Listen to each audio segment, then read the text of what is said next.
There was one superpower I can teach and give everyone, that will be consistency. You know why?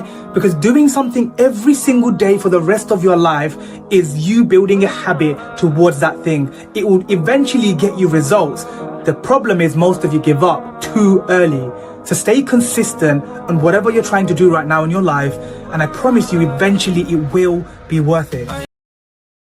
You're ambitious. It's actually more useful to take on too little than too much. Because if you're ambitious, you will try to take on as much as you can. So fighting against that instinct and consciously limiting how much you take on is often a more powerful route to success. Because the rate at which you achieve your goal is rarely defined by how much labor you've done. It's far subtler than that. And exhausting yourself by taking on too many difficult things makes you only capable of labor because you'll be too tired to do anything else. You'll be too tired to think and make better decisions. But taking on smaller tasks gives you accomplishment and positive emotion in the day, helps you rest better, and doesn't drain your energy as much. This makes you capable of coming up with better ideas, seeing new ways to get things done, and learning faster. Taking on too much slows you down.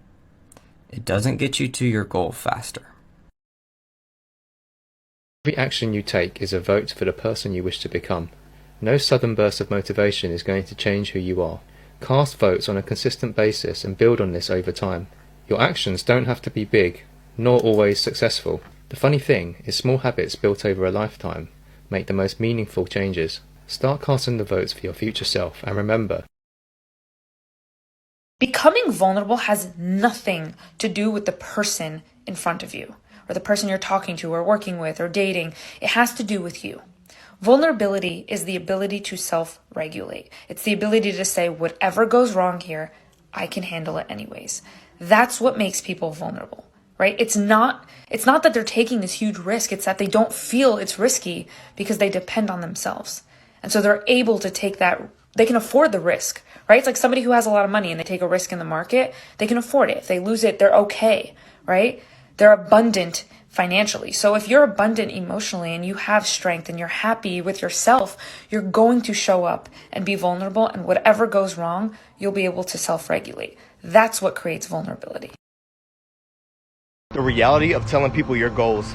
If you're watching this, you probably had the disappointing experience of telling a friend or a family member about your new ambitions, and you were probably met with criticism and negative feedback. At the end of the day, when you tell people your goals, you're making them uncomfortable, and at the end of the day, you're actually pushing them away from you. I hate to be the bearer of bad news, but this happens for two reasons. Number one, when you're ambitious, when you want more out of your life, whether it's getting in better shape or improving your financial situation, that makes people uncomfortable. Because basically you're a mirror of a reflection of what they're not willing to do in their lives, or they just don't want to do. The second reason is that people don't respect plans, they respect results. So at the end of the day, you're going to have to be your number one cheerleader and not expect much support from other people.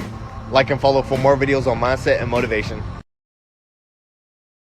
Getting what you want in relationships is so simple. You want to be loved? Love yourself first. You want to be respected? Respect yourself first. You want to be valued? Know your worth. You see, it all starts with you. It always has, and it always will.